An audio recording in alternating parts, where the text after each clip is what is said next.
Test of cement देख रहे थे। फील्ड टेस्ट के बारे में देखते हैं। Flowing test are consider in field to determine the property of cement. पहला है cement should be free for lumps. Field के अंदर तो टेस्ट करेंगे उनकी बात चल रही है। Colour of cement should B greenish grey. तीसरा है trust you hand into bag and in it must give cool feel. Take a pin of cement and fill between the fingers. It should give a smooth feeling. Take a sample of cement and throw it on bucket full with water. The particle of cement should float for some time before they sink. तो सबसे पहले कहता है ये slum test जो अपन करते हैं, पता ही होगा आपने, डिप्लोमा डिग्री जो भी की अपने फील्ड पे देखा ही होगा अपन। उसके बाद में कलर कह रहा है ये ग्रीनेस ग्रे कलर, हल्का सा ऐसे हरा सा उसके अंदर है कलर सीमेंट के अंदर, तो वो परफेक्ट है। बैग के अंदर अपन हाथ डालेंगे सीमेंट के तो अपने को ठंडा ठंडा महसूस होगा हाथ। अगर थोड़ी सी अपन सीमेंट जिस उंगलियों के बीच में चिमटी बोलते हैं उसके बीच में अपन उसको रगड़ेंगे तो वो स्मूथ फील होगा उसमें। और तीसरा है कि अपन एक बास्केट ले लेते हैं और उसको पानी से भर लेते हैं। उसके बाद में उसके ऊपर अपन सीमेंट डालेंगे तो वो थोड़े टाइम बाद में जो है सीमेंट के पार्टिकल है वो पानी के नीचे बैठेंगे। तो इसका मतलब कि अपना सीमेंट पूरी तरह परफेक्ट है। उसके बाद में लेबोरेटरी टेस्ट देखते हैं। Following test are done in laboratory के अंदर जो टेस्ट देखते हैं। Constant test condition and test opportunity. Humidity maintenance 90%, room temperature 27%, दो कम ज़्यादा हो सकता है। Vicat opportunity are used. Self weight of moving unit in Vicat parts 300 gram. Pulling size dia 10 mm, height 50 mm। Sample mould size consider test of cement plaster को भरने के लिए उपयोग में लाया जाने वाला मोल्ड की शेप सिलेंड्रिक होती है। ये आप देख रहे हैं सिलेंड्रिक स्लेब है वो है। इस टेस्ट को करते समय विक्टा एपार्च में 10 mm डाया व 50 mm हाइट का एक प्लगिंग विक्टा एपरेंस के साथ लगा दिया जाता है और एपार्चेज को सभी के वेट के कारण कंक्रीट से भरा हुआ मोल्ड में धंसने दिया जाता है। पानी की जिस मात्रा पर यह प्लग्स मोल्ड के टॉप से 30 से 35 mm% हो जाए तथा बॉटम से 5 से 7 सेंटीमीटर रह जाए कंसिस्टेंस ऑफ सीमेंट कहलाता है। स्टैंड कंसिस्टेंस ओबियस सीमेंट की stand consistency 30% water of the weight of cement पर प्राप्त होती है। जो पानी है इसका 30% सीमेंट सोचेगा तो उसके बाद में ये प्राप्त होगा अपने को। Setting time testing. Setting time जो अपने पढ़ा था इनिशियल और फाइनल सेटिंग टाइम है। सीमेंट की सेटिंग टाइम को दो प्रकार से क्लासिफिकेशन किया जाए, इंस्टेंट सेटिंग टाइम और फाइनल सेटिंग टाइम। सीमेंट की इंस्टेंट और फाइनल सेटिंग टाइम को ज्ञात करने के लिए भी विक्टा एपर्चर्स का ही प्रयोग किया जाता है। सीमेंट की इंस्टेंट और फाइनल सेटिंग टाइम ज्ञात करने के लिए सीमेंट में 0.85 पी पानी मिक्स किया जाता है। पी का मतलब परसेंटेज। यहाँ पर पी स्टैंडर्ड कंसीडर के लिए आवश्यक पानी की मात्रा है। जो आपको परसेंटेज बताती है वही है। टेस्ट कंसीडेंस टेम्परेचर है 27, तो ऊपर नीचे हो सकता है। सेम है कंसीडरेस उसकी तरह जो हमने पहले पीछा पढ़ा था। Instant setting time. इस टेस्ट को करने के लिए वेटिक अपॉर्चुनिटी के साथ 1.13 mm डाया लगभग 1 mm डाई की निडल लगा दी जाती है और सीमेंट प्लास्टर में इस निडल को विक्टा अपर्चर भार के कारण सीमेंट प्लास्टर में पेंटेनेशन होने दिया जाता है। जिस समय पर निडल मोल्ड के टॉप से 35 mm पेंटेनेस होती है और बॉटम से 5 mm रह जाती है तो initial setting time of cement कहलाती है। ये देख सकते हैं इसमें ये रोड है जो उसके अंदर डाली जाती है जो मैं प्लगिंग प्लगर देख रहे हैं, सीमेंट वेस्ट हो गया, उसके अंदर प्लगिंग डाल रहे हैं, उसको दबाते हैं हल्का हल्का। तो फाइनल सेटिंग टाइम कैसे देखते हैं उसको देख रहे हैं।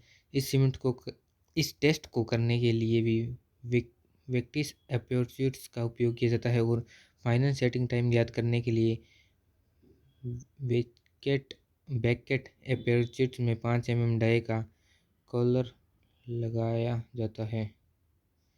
जिस समय यह कॉलर अपना कोई निशान कंक्रीट की सरफेस पर छोड़ने में असमर्थ रहता है या केवल 0.5 mm तक का ही निशान छोड़े, final setting time of cement कहलाता है।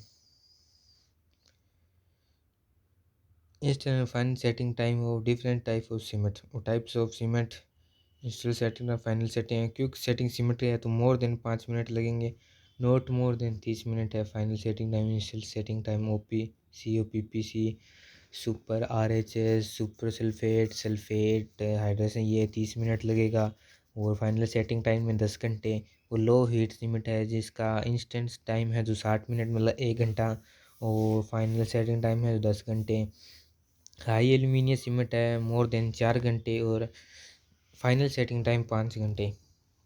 साउंडनेस टेस्ट सीमेंट में इंस्टेंट सेटिंग टाइम के बाद सीमेंट के अंदर हुई एक्सपेंशन को ज्ञात करने के लिए किया जाता है। साउंडनेस टेस्ट करने के लिए सीमेंट में पानी की मात्रा 0.78 p मिक्स की जाती है, जहां पर p स्टैंडर्ड कंसिस्टेंसी के लिए आवश्यक पानी की मात्रा। सीमेंट में साउंडनेस ज्ञात करने के लिए 2 टेस्ट किए जाते हैं, ली कैरेक्टरिस्टिक मेथड और ऑटोक्लेव। ली कैरेक्टरलेस एप्रोचिटी के द्वारा केवल फ्री लाइम के कारण सीमेंट में साउंडनेस ज्ञात की जाती है।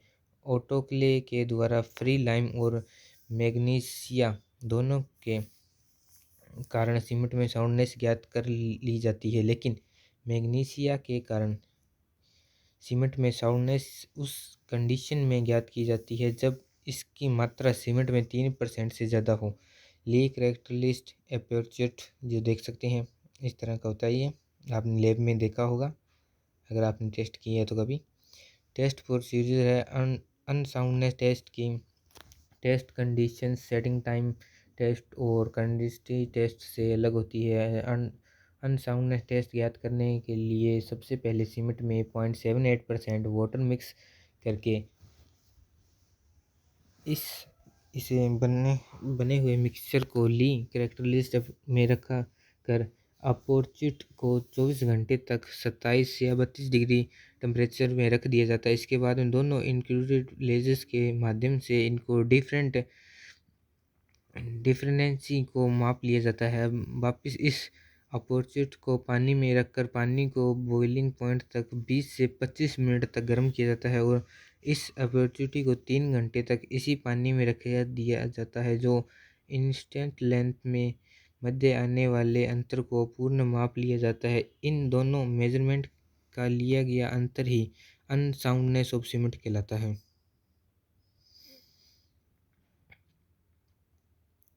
ऑटोक्लेव टेस्ट है, इसके लिए इस मशीन यूज़ की जाती है। ऑटोक्लेव टेस्ट के द्वारा फ्री टाइम और मैग्नीशिया दोनों के कारण आने वाली अनसाउंडनेस को ज्ञात किया जाता है। इस टेस्ट में 25 mm डाई के टेस्ट स्पेसमैन सीमेंट के ऑटोक्ले के अंदर रख दिया जाता है, और इसके बाद ऑटोक्ले के अंदर स्टीम प्रेशर को बढ़ा दिया जाता है, और यह स्टीम प्रेशर 1/4 आवर्स में 21 kg सेंटीमीटर थ्राइस स्केयर है 21 सेंटीमीटर स्केयर तक बढ़ा दिया जाता है, और इसके बाद इस प्रेशर को 3 घंटे तक बनाए रखा जाता है। इसके बाद अपर्चुट में से सैंपल को निकाल कर ठंडा किया जाता है, और इसके आने पर एक्सपेंशन को ज्ञात कर लिया जाता है। सीमेंट में आने वाले एक्सपेंशन को 0.8% से अधिक नहीं होना चाहिए। स्ट्रेंथ टेस्ट सीमेंट की टेंसाइल और कंप्रेसिव स्ट्रेंथ ज्ञात करने के लिए सीमेंट और सैंड 1/3 का मिश्रण बनाया जाता है। सीमेंट के स्ट्रेंथ 2 प्रकार से क्लासिफाई किए जाते हैं, टेंशन स्ट्रेंथ और कंप्रेशन। तो टेंशन स्ट्रेंथ देखते हैं सबसे पहले।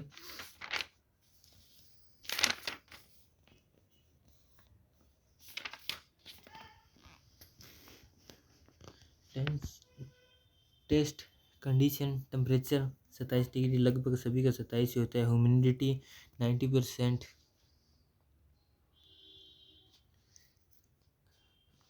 वाटर रिक्वायरमेंट इसका फॉर्मूला दिया हुआ है P/5 + 2.5%, कम ज़्यादा हो सकता है। स्टैंडर्ड कंसिस्टेंसी के लिए आवश्यक पानी की मात्रा है। ओपीसी सीमेंट की 3 दिन की टेंसाइल स्ट्रेंथ 2 Nm² से कम नहीं होनी चाहिए तथा 5-7 डेज की टेंसाइल स्ट्रेंथ 2.5 Nm² से कम नहीं होनी चाहिए। ओपीसी सीमेंट की टेंसाइल स्ट्रेंथ कंप्रेसिव स्ट्रेंथ का 10 से 15% होती है। सीमेंट की टेंसाइल स्ट्रेंथ ज्ञात करने के लिए बिक्यूटल का उपयोग किया जाता है और एक बिक्यूटर का क्रॉस सेक्शन एरिया 6.45 सेंटीमीटर होता है। सीमेंट की टेंसाइल स्ट्रेंथ ज्ञात करने के लिए 6 नंबर्स ऑफ ब्रिस्टल्स उपयोग में लाए जाते हैं। इनकी average strength he tensile strength of cement कहलाती है। कंप्रेसिव स्ट्रेंथ टेस्ट कंडीशन वही है। टेंशन वाली कंप्रेशन के अंदर भी फॉर्मूला इसका अलग है। P/4 + 3%, उसमें 2.5% था, इसमें 3%, उसमें 5 था बटे में P के, तो इसमें 4 है।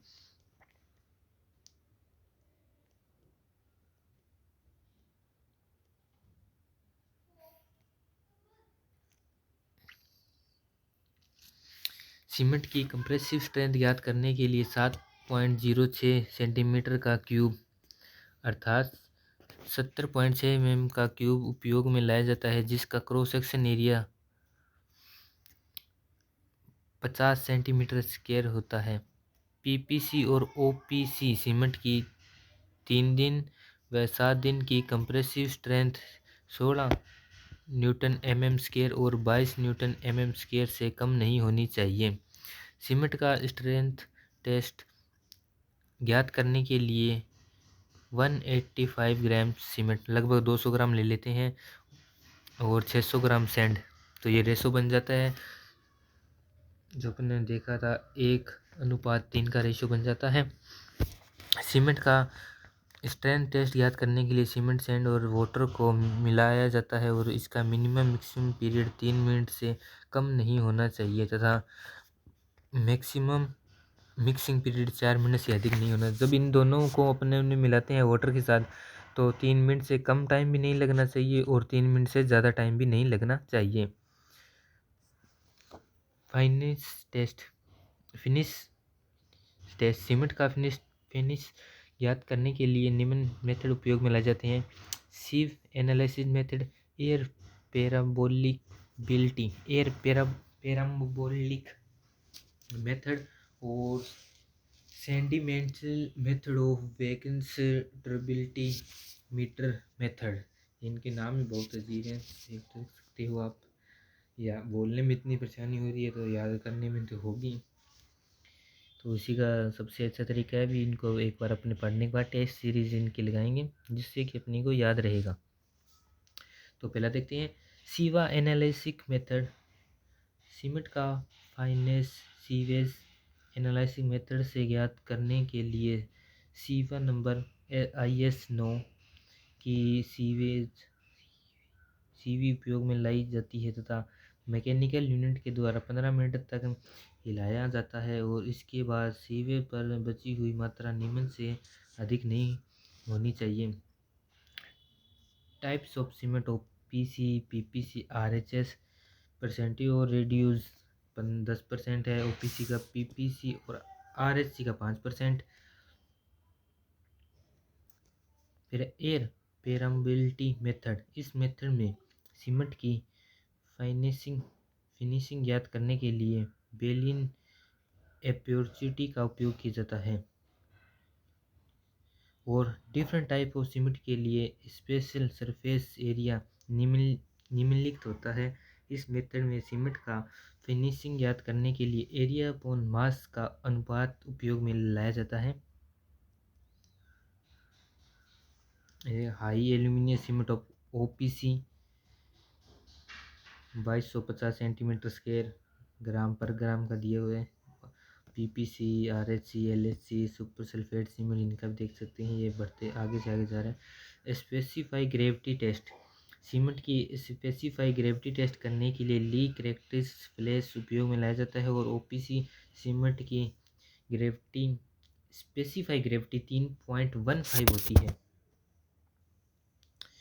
तो इसके बाद में अपना ये सीमेंट चैप्टर कंप्लीट होता है। इसके बाद में आता है वर्क एबिलिटी। सेकंड चैप्टर अपना स्टार्ट हो गया। वर्क एबिलिटी क्या होता है? कंक्रीट बनाते समय बनाया गया ऐसा मिक्सचर जिसका early transposition, early placing, early compression करके फिनिशिंग की जाती हो, वर्केबल कंक्रीट कहलाती है। और कंक्रीट की यह प्रॉपर्टी वर्केबिलिटी कहलाती है। वर्किंग एबिलिटी आपने पढ़ाई है,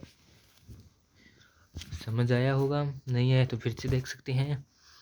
कंसिस्टेंसी है, it is the reality mobility and also the one dimensional measurement of workability. It is the property of concrete which proved penetration resistance in concrete paste. Following test are using for find out the workability of concrete. तो concrete की workability जानने के लिए अपन ने 5 प्रकार के test करेंगे। Slump test, flow test, Kelly ball test, PB test, compacting factor test. तो स्लम टेस्ट देखते हैं सबसे पहले। स्लम टेस्ट को मेरे को लगता है आप सभी ने किया भी होगा, फिर भी एक बार देख लेते हैं। स्लम टेस्ट लेबोरेटरी और फील्ड दोनों जगह किया जाता है। यह टेस्ट वेरी वेट और वेरी ड्राई, सूखे गीले कंक्रीट के लिए सूटेबल नहीं होता है। मतलब प्रॉपर मिक्सिंग होगी तभी इस टेस्ट को करने में मज़ा है। स्लम टेस्ट के द्वारा सीमेंट कंक्रीट की वर्केबिलिटी और कंसिस्टेंसी दोनों को ज्ञात किया जाता है। स्लम टेस्ट करने वाले कंक्रीट में maximum size of aggregates 38 mm से अधिक नहीं होना चाहिए। स्लम टेस्ट करते समय कंक्रीट को मोल्ड में 4 लेयर में भरा जाता है और प्रत्येक लेयर की थिकनेस 7.5 सेंटीमीटर होती है और प्रत्येक लेयर की टेपिंग रोड से 25 बार कुटाई की जाती है। स्लम टेस्ट में आने वाले मोल्ड और टेपरिंग रोड का साइज निम्नानुसार होता है। आप यहाँ पे साइज देख सकते हैं रोड का, टेपिंग रोड का, और उसका बॉटम में देख सकते हैं 20 सेंटीमीटर और टॉप में 10 सेंटीमीटर। और ये रोड है जो इसकी लेंथ है ये 60 सेंटीमीटर और डाया इसका 16 में 1.6 सेंटीमीटर। और वो उसकी हाइट देख सकते हैं, हाइट है 30 सेंटीमीटर। तो स्लम टेस्ट करते समय कंक्रीट के स्लम 3 प्रकार से प्राप्त होते हैं: ट्रू स्लम, शियर स्लम और कोलैप्स। ट्रू, शियर और कोलैप्स, ये अब इनको देख लेते हैं होते क्या। ट्रू स्लम, यदि टेस्ट करते समय कंक्रीट दोनों तरफ एक समान रूप से फिसलती अर्थात समान रूप से गिरती है तो स्लम ट्रू स्लम कहते हैं। यह स्लम क्या होता है? True slum. और शियर स्लम, यदि स्लम टेस्ट करते समय कंक्रीट एक तरफ, जैसे अपन फोटो में देख सकते हैं, एक तरफ से गिरती है, मतलब एक सिंगल साइड से गिरती है, तो उसे शियर स्लम कहते हैं।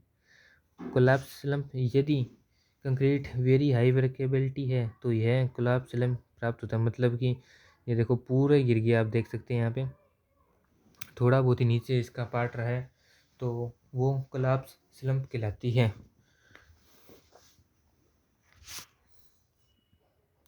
कंक्रीट को स्लम वैल्यू के अनुसार निम्न प्रकार से क्लासीफाई किया जाता है। अब स्लम वैल्यू देख सकते हैं 25 से 75 mm है तो लो वर्केबिलिटी कंक्रीट होगी। 50 से 100 mm आता है तो मीडियम वर्केबल कंक्रीट, और 100 से 150 mm तो हाई वर्केबल कंक्रीट। कोशिश करेंगे आपको फील्ड पे जाके इसका टेस्ट करवाने की। Slump test are more useful for plastic mixture.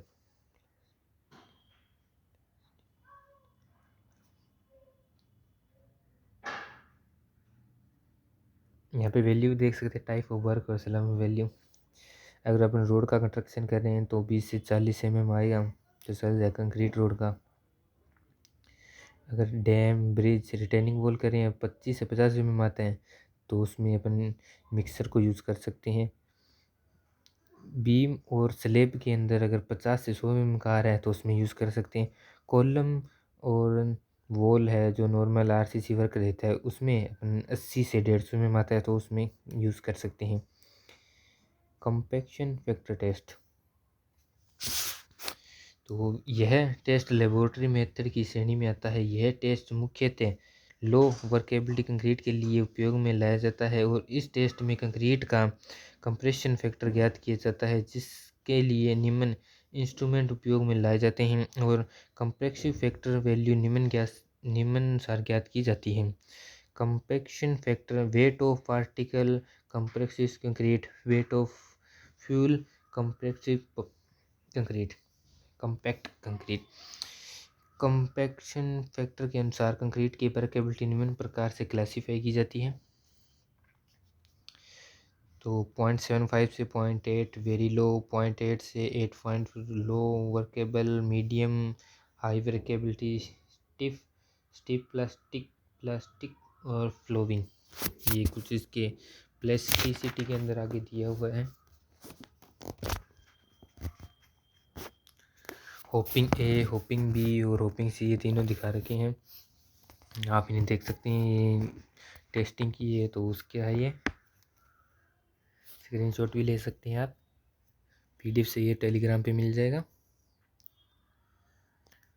फिर है बी टेस्ट।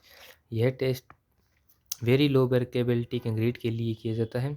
इस टेस्ट में एक वाइब्रेशन इंस्ट्रूमेंट उपयोग में लाया जाता है, जिसके ऊपर एक पात्र को रखा जाता है। पात्र में कंक्रीट का मोल्ड भरकर मोल्ड को कंक्रीट से अलग कर लिया जाता है। इसके बाद इस पात्र में भरी हुई कंक्रीट को वाइब्रेशन दिया जाता है और कंक्रीट को फ्लैट होने का समय ज्ञात किया जाता है। कंक्रीट की जितनी ज़्यादा वर्केबिलिटी होती है उतनी ही जल्द कंक्रीट की सरफेस फ्लैट होती है, अर्थात इसकी बीबी वैल्यू उतनी ही कम आती है जितना ज़्यादा कंक्रीट की वर्केबिलिटी होगी उतनी ही वैल्यू इसकी कम आएगी। जैसे देख सकते हैं चार्ट के अंदर, लेस देन 2 सेकेंड तो हाई वर्केबिलिटी फ्लोइंग, और 2 से 5 सेकेंड आते हैं तो मीडियम प्लास्टिक, और 5 से 10% है तो लो स्टिफ प्लास्टिक, और 10 से 20 सेकेंड लगते हैं अगर इसको फ्लैट होने में तो स्टिफ। फिर है फ्लो टेस्ट।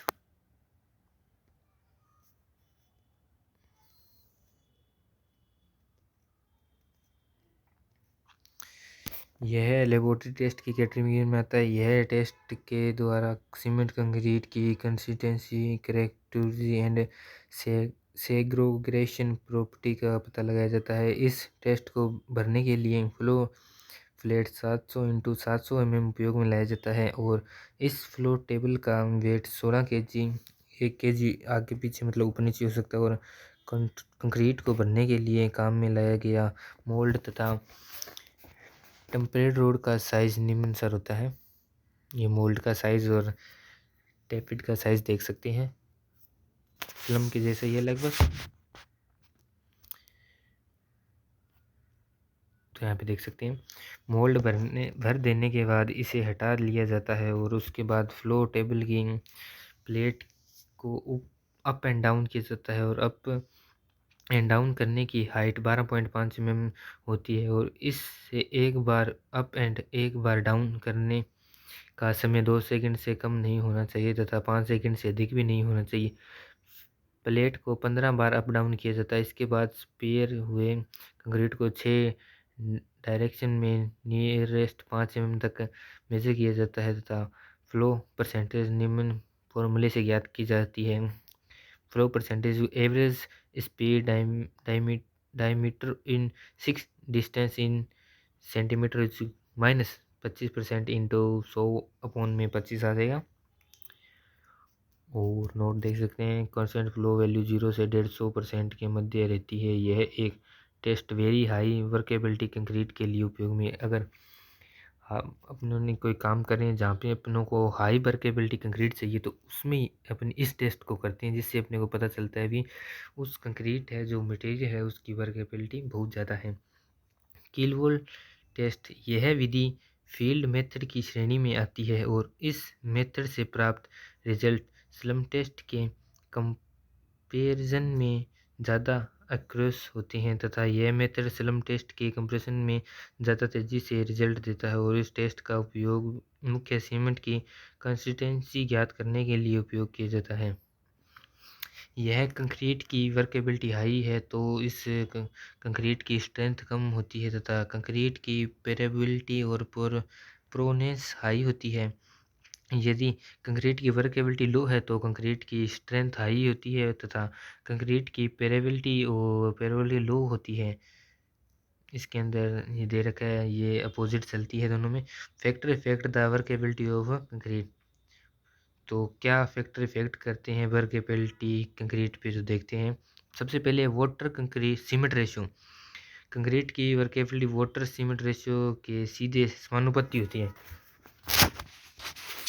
तो अपन देख सकते हैं समानुपाती होती है वर्केबिलिटी है जो उसमें वाटर और सीमेंट की। सीमेंट वाटर रेशियो बहुत ज़रूरी है ये। कंक्रीट की वर्केबिलिटी सीमेंट वाटर रेशियो के सीधी व्युत्क्रमानुपाती होती है। तो मिक्स प्रॉपर्टीज है। Mix of concrete would class has two types, lean mix, rich mix. तो लर्न मिक्स है if aggregates to cement ratio is high then the mixer is known as lean mixer. और rich mixer है if the aggregates to cement ratio is low then mix is known as rich mix. Lean mix is workability, rich mix is तुलना में कम होती है। Workability rich mix की कम होती है और लर्नर की ज़्यादा होती है। साइज ऑफ एग्रीगेट्स है कोरस पार्टिकल की वर्केबिलिटी फेयर पार्टिकल की तुलना में ज़्यादा होती है। कॉन्सोर्स एग्रीगेट्स है फाइन एग्रीगेट्स है शेप ऑफ एग्रीगेट्स आप देख सकते हैं। तो राउंडनेस एग्रीगेट्स है एंगुलर एग्रीगेट्स है क्यूबिक भी जिसे कहते हैं। फ्लैंकिंग इलोजिस्ट कंक्रीट को हाई वर्केबिलिटी बनाने के लिए राउंडनेस शेप एग्रीगेट्स का उपयोग जो गोलाकार हैं उस शेप के उपयोग किया जाता है। यदि कंक्रीट को हाई स्ट्रेंथ की बनाना है तो एंगुलर जो एंगल शेप में है उनका उन एग्रीगेट्स या क्यूबिक में है उनका उपयोग किया जाता है। सरफेस टेक्सचर ऑफ एग्रीगेट्स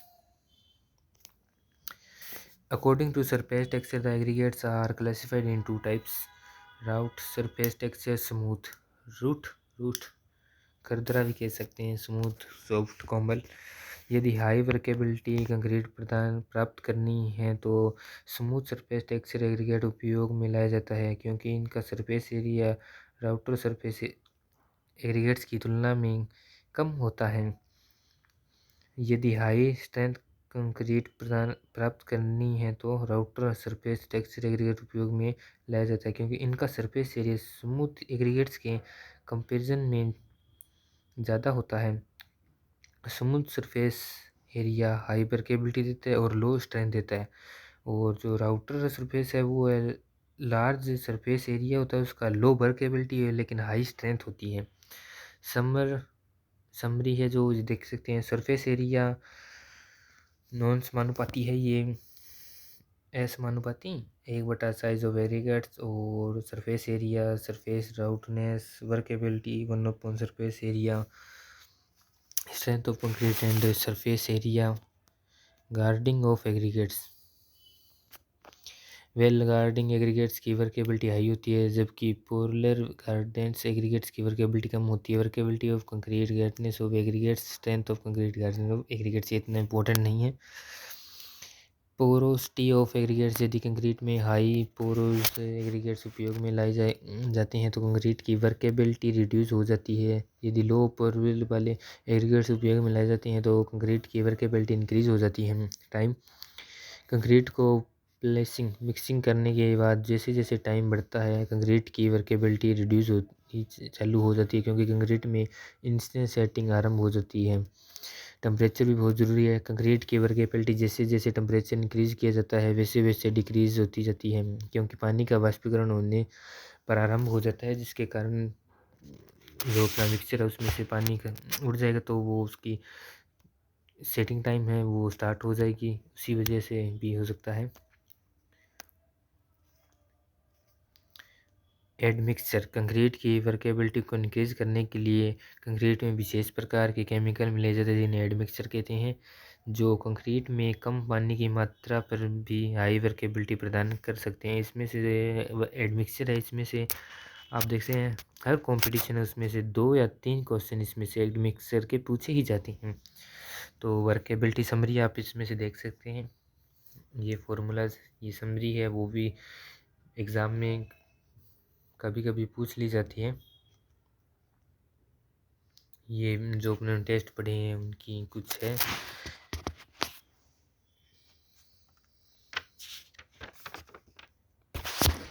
तो इसी के साथ आगे बढ़ते हैं।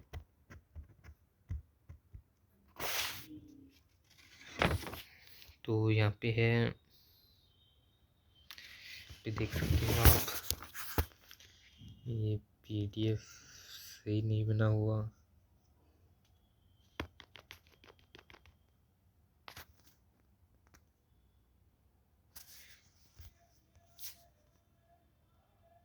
यहीं से देख सकते हैं आप, रोटेट कर लीजिए फ़ोन को।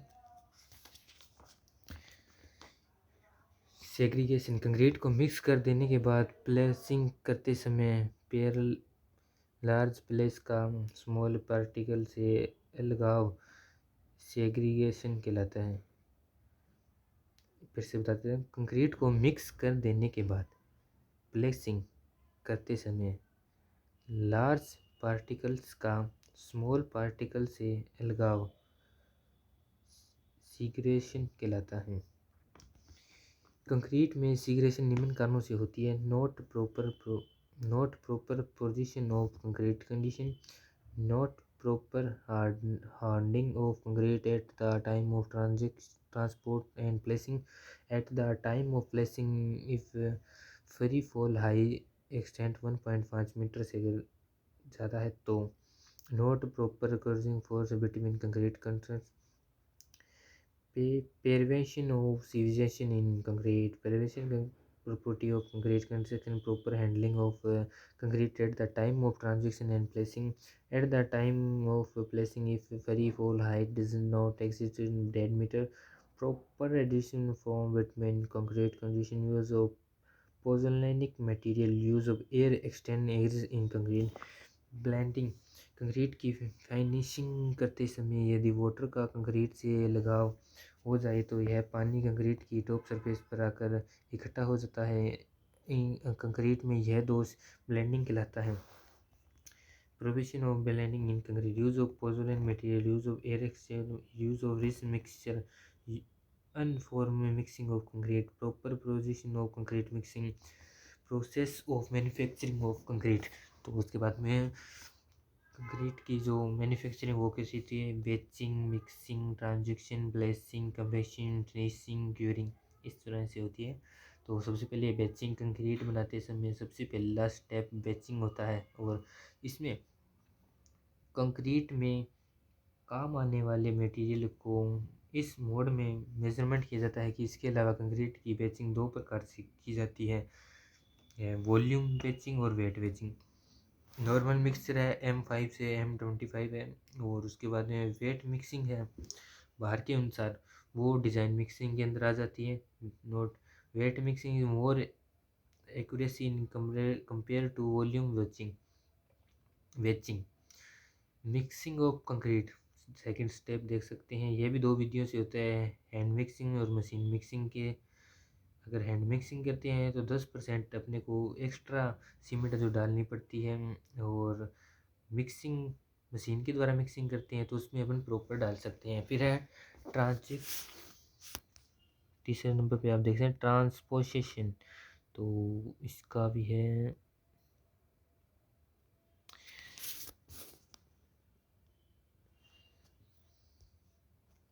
ट्रांसपोजिशन। कंक्रीट को मिक्स करने के बाद सावधानीपूर्वक ट्रांसपोर्टेशन करना चाहिए और प्लेसिंग करते समय फ्री फॉर हाइट 1.5 मीटर से अधिक नहीं होना चाहिए। कंपैक्शन, यदि कंक्रीट को प्लेसिंग करने के बाद प्रॉपर कंप्रेशन किया जाता है तो हाई स्ट्रेंथ की कंक्रीट प्राप्त होती है, क्योंकि कंप्रेशन करने से कंक्रीट में उपस्थित एयर वेज रिमूव हो जाती है, जिसके कारण कंक्रीट की स्ट्रेंथ बढ़ाई जाती है, क्योंकि कंक्रीट में उपस्थित एयर वेव्स कंक्रीट की स्ट्रेंथ को बहुत ज़्यादा रिड्यूस करते हैं। और यदि कंक्रीट में वेट्स यह रह जाए तो कंक्रीट की स्ट्रेंथ निम्न रिड्यूस हो जाती है 1%। इसकी ये क्या देख सकते हैं चार्ट के अंदर दिया है। क्यूरिंग ऑफ कंक्रीट, कंक्रीट की मिक्सिंग करने के बाद इसे कुछ समय तक गीला रखने की प्रोसेसिंग क्यूरिंग ऑफ कंक्रीट कहलाती है, तथा जितने समय तक कंक्रीट को गीला रखा जाता है क्यूरिंग पीरियड कहलाता है। मेथड ऑफ क्यूरिंग, कंक्रीट की क्यूरिंग निम्न विधियों से की जाती है। Water curing, flowing processing are addition in water curing method. Water curing, emissioning, ponding, spacing, logging, wet covering. Second है membrane curing. Third application of hards and steam curing. म्यूजिकलम curing process 4 number पे है। Normal condition OPC का minimum curing period 7 दिन से कम नहीं होना चाहिए। एलएच सीमेंट है जो उसका क्यूरिंग पीरियड ओपीसी की तुलना में आरएससी ज़्यादा होता है और आरएससी का क्यूरिंग पीरियड ओपीसी की तुलना में कम होता है। इसी के साथ में अपना वर्केबिलिटी चैप्टर कंप्लीट होता है। उसके बाद में अपन पढ़ते हैं एग्रीगेट्स।